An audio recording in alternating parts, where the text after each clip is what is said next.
नमस्कार, महाराष्ट्र भूषण न्यूज मध्ये आपल्या सर्वांचं स्वागत। आता पाहू बातम्या विस्ताराने। वस्तीला गावाला रस्ता नाही, ते सगळे रस्ते ग्रामविकास खात्याच्या माध्यमातून आपण करू, फक्त इतिगड निवडून द्या। आणि आता रस्ता असला दिसला नाही, समाधानदादा म्हणलं डांबर टाकतो, खड्डा पडतोय।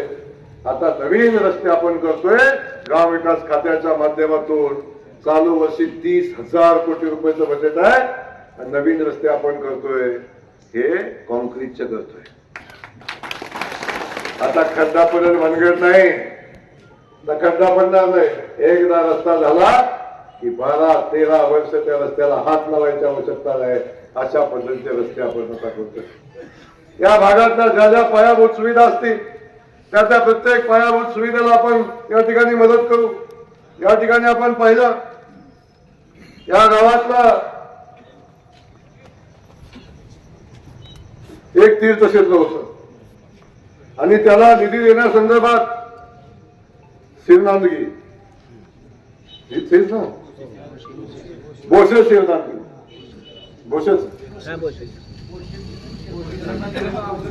भोसेला आपण तीर्थक्षेत्राचा दर्जा दिला, ब वर्गाचा। समाधानदारांनी सातत्याने त्याचा फॉलोअप घेतला, त्याला किती पैसे आले? 5 कोटी रुपये त्या तीर्थक्षेत्रासाठी ग्रामविकास खात्याच्या माध्यमातून मीच समाधानदाराला दिले। समाधानदारा इकडे घेऊन आले, पोस्टमन पण ओके आहे। सगळी परिस्थिती आपण बघितली। शिवनांदगीच्या देवस्थानसाठी त्यालाही आपण ब वर्गाचा दर्जा दिला, त्यालाही 5 कोटी रुपयाचं काम आपण त्याही याला दिलं।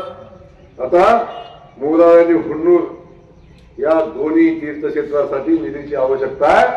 आज आपल्या या स्टेजवर जाहीर करतो, आचारसंहिता संपल्या निकाल लागल्या जेव्हा अधिवेशन चालू व्हायच्या अगोदर 3 कोटी रुपये या दोन्ही देवस्थानाला आपण देऊ आणि या दोन्ही देवस्थानच्या विकासाचं काम पुढे घेऊन जाऊ।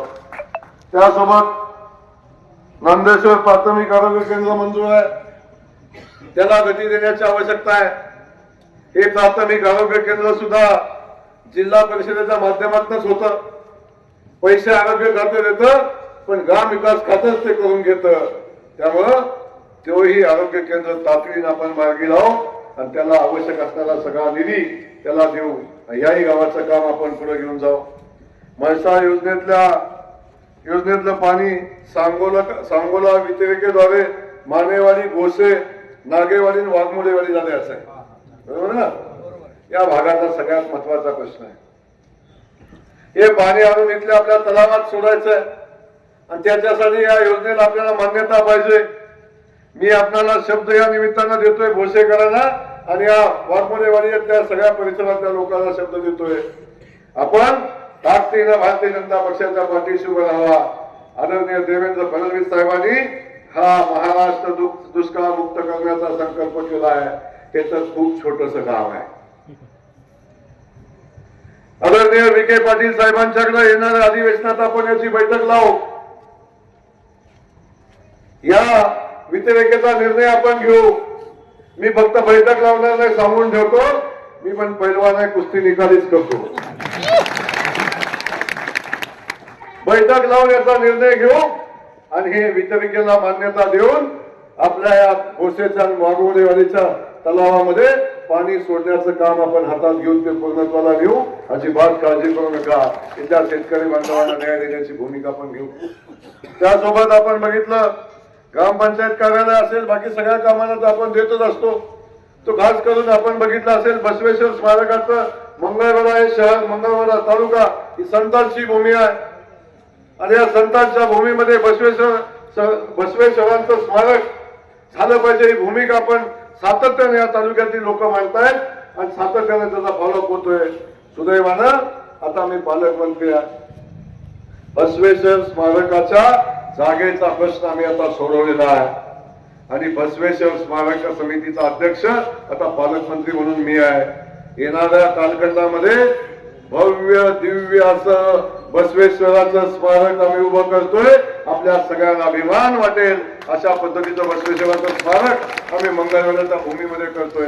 त्याच भूमीमध्ये आम्ही संत तुकारामांचं स्मारक उभं करतोय. त्याच्यासाठी आम्ही 5 एकर जमिनीची व्यवस्था आम्ही केलेली आहे. त्या ठिकाणी तेही स्मारक आम्ही उभं करतोय. मंगळवेढा तालुक्यातल्या पाणी योजना आपल्याला माहिती आहे. त्या पाणी योजनेचं काम आता पुढे गेलंय. 700 कोटी रुपयाला समाधानदारांनी मान्यता आणली. पहिला दुसऱ्या टप्प्यात आता त्याचं काम चालू झालंय आणि आता भविष्यामध्ये या योजनेचं पाणी आपल्या तालुक्यामध्ये येईल आणि या शेतकरी बांधवाचे प्रश्न सुटतील. अशा अनेक प्रश्न जे घेऊन आपण सातत्याने काम करतोय. म्हणून आपल्याला मला सांगायचंय, भारतीय जनता पक्षाच्या माध्यमातून आदरणीय मोदीजी असतील, आदरणीय देवेंद्रजी असतील, ही सगळी लोक सातत्यानं लोकांच्या हिताचं काम हातामध्ये घेत आहेत. सामान्यातल्या सामान्य माणसाला शासनाच्या योजनेचा लाभ देण्याचा प्रयत्न हे दोघंही सातत्यानं करताना आपण पाहतोय. इथं माझा सगळा शेतकरी बांधव बसला आहे, आपल्या सगळ्यांना माहिती आहे. अगदी लाडक्या बहिणीची योजना असेल, ती योजनेचं जाहीर केली आणि अनेक विरोधक सांगत होते की ही योजना फक्त निवडणुकीसाठी आहे. पण आमच्या लाडक्या बहिणीचा सन्मान वाढवण्याचं काम आमच्या देवेंद्र भाऊंनी केलं. सातत्याने ती योजना चालू आहे आणि शब्द दिला जोपर्यंत देवेंद्र फडणवीस आहे तोपर्यंत ही योजना बंद होणार नाही. आमच्या बहिणीचा सन्मान केलाय. त्याच वेळी आदरणीय देवेंद्रजींनी एका बाजूला लाडक्या बहिणीचा विषय सांगत होते, दुसऱ्या बाजूला आमच्या शेतकरी बांधवांच्या शेतीच्या वीज पंपाचं बिल मी 5 वर्षासाठी माफ करतोय. 5 वर्षात एकाही शेतकऱ्याकडून शेतीचं बिल घेणार नाही हा शब्द देवेंद्रजींनी दिला होता आणि तो शब्द त्यांनी पाळला. एकाही शेतकऱ्याला लाईटचं बिल भरायला लागत नाही हा विचार आजपर्यंत कुणी केला होता? आज सुद्धा माझ्या शेतकरी बांधवांच्या खात्यावर मोदीजींचे 6,000 रुपये येतात, फडणवीस साहेबांचे 6,000 रुपये येतात, 12,000 रुपये आमच्या शेतकरी बांधवांच्या खात्यात वर्षाला येतात. अनेक लोक येतात आणि टीका करतात, म्हणजे हे काय खिशातनं आणून देतात का? आम्ही खिशातनं देतच नाही बाबा, आम्ही खिशातनं देत नाही. परंतु 50, 55, 60 वर्ष तुम्ही सत्तेत होता तेव्हा तुमचा खिसा फाटला होता, तेव्हा तुमचा खिसा फाटला होता, तेव्हा लाडकी बहीण नाही दिसली, तेव्हा शेतकऱ्याला आपण मदत करावी हे नाही दिसलं, लाईट बिल माफ करावं हे नाही दिसलं. अरे देवेंद्र फडणवीस साहेबांनी अनेक आश्वासन आमच्या शेतकरी बांधवांना दिलं होतं की निवडणूक झाल्यावर या शेतकरी बांधवांचं कर्ज आम्ही माफ करू. येणाऱ्या जून जुलै महिन्यामध्ये आमच्या शेतकरी बांधवांना दिलासा देण्याचं काम आदरणीय देवेंद्र फडणवीस साहेब करतील. आमच्या शेतकऱ्यांची कर्जमाफी होईल हे या निमित्तानं मी आपल्याला सांगतो. त्या जो शब्द भारतीय जनता पक्ष लोकांना जनतेला देतो त्या जनतेच्या पाठीशी ठामपणे उभा राहतो. या सगळ्या सामान्य योजना देत असताना आपण रेशनिंगचं धान्य बघतो. गेल्या 9 वर्षापासून आमचं रेशनिंगचं धान्य आम्हाला मोफत मिळतं. जाताना मोकळ्या हाताने जायचं आणि येताना पोतं भरून धान्य घेऊन आपण येतो. 1 रुपया त्याला लागत नाही. सामान्य लोकांना जीवन जगण्यासाठी जे जे करता येईल ते सगळं करण्याचा प्रयत्न आमचं भारतीय जनता पक्षाचं सरकार करत असतं. आणि सुदैवानं आपण सगळेजण बघतोय, एका बाजूला ह्या योजना चालू आहेत. काही जण म्हणतात लोकांना फुकट खायची सवय लागतोय, म्हणतात ना काही लोक. अरे बाबांनो, फुकट खायची सवय लागत नाही. बोक्यांच्या खिशात जात होतं ते आता जनतेच्या खिशात जाते. एका मंत्र्याची प्रॉपर्टी काढली ना जुन्या, तर 3-3, 4-4 हजार कोटीची, 5-5 हजार कोटीची प्रॉपर्टी यांची आहे. कुठनं आले 5 आणि 10 हजार कोटी यांच्याकडं? आता मोदीजींनी सांगितलंय ना खाऊंगा ना खाणे दूंगा. जे जनतेचा ते जनतेला मिळेल ही भूमिका ठेवून आज काम होतंय. म्हणून या योजना आपल्या पुढे येताना दिसत आहेत. या योजना आल्या म्हणून विकास काम थांबलंय का? मोठे मोठे हायवेची कामं होत आहेत का नाही? मुंबई बदलतंय, पुणे बदलतंय, भागाभागामध्ये विकासाची काम होत आहे. एमआयडीसी उभे राहतात, उद्योग येत आहेत, लोकांच्या हाताला काम येत आहे, मोठी मोठी स्मारकं उभी राहत आहेत आणि तोही विकास वेगाने होतोय. आज जगामध्ये भारत महासत्ता म्हणून पुढे येतोय. मोदीजींच्या नेतृत्वाखाली आणि देवेंद्रजींच्या नेतृत्वाखाली आज महाराष्ट्र विकासाकडे जातोय, मजबूतीनं प्रगती करतोय आणि हे सगळं भारतीय जनता पक्षामुळे होतंय. म्हणून मला आपल्याला सांगायचंय, बाबांनो, भारतीय जनता पक्षाच्या पाठीशी उभं राहावा. खूप झालं, खूप सोसलं. मंगळवेढा उपसा सिंचन व्हायला, योजना व्हायला अनेक आमदार आले गेले, पण भारतीय जनता पक्षाचं आणि देवेंद्रजींचं सरकार आलं तेव्हा त्याला 700 कोटी रुपये मिळाले, नाही तर नाही मिळाले.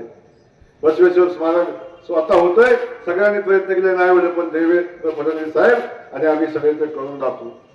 तेव्हा ह्या सगळ्या गोष्टी होत असताना माझी आपल्या सगळ्यांना विनंती आहे की आपण सगळ्यांनी भारतीय जनता पक्षाच्या पाठीशी उभं राहावा.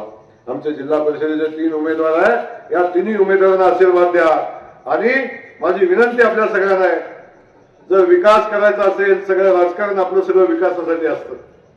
गाव खेड्यातला माणूस सगळं आयुष्य पणाला लावतो गावाचा विकास करण्यासाठी.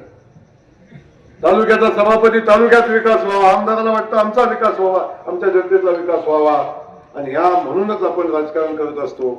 पण जेव्हा आपण राजकारण करत असतो तेव्हा आपण अशा माणसांना सोबत राहा, अशा माणसांना निवडून द्या की जी माणसं आपलं काम करू शकतात.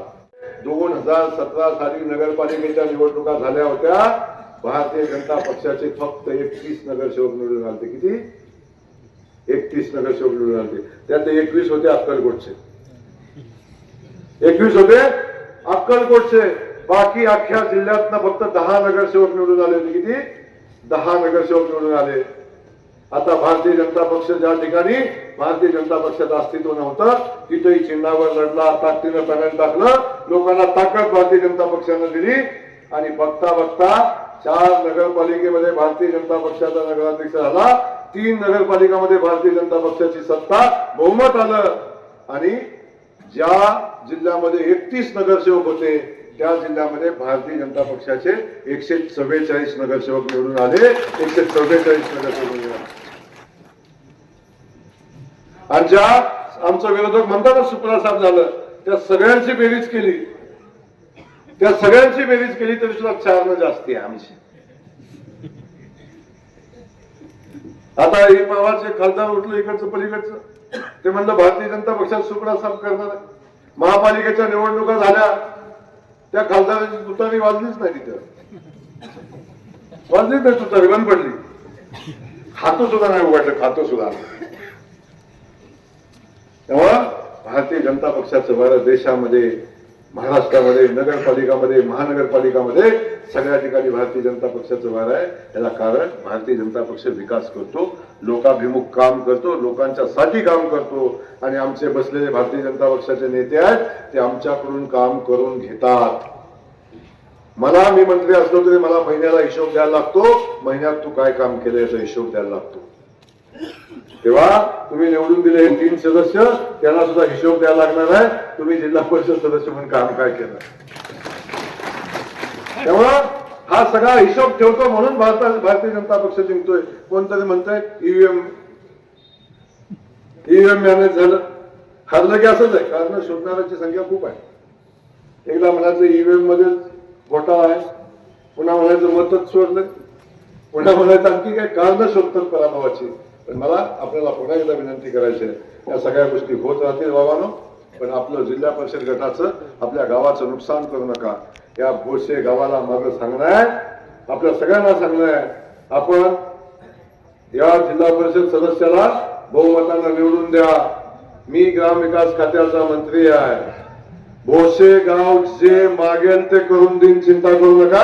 आपण फक्त आपली भूमिका पार पडा.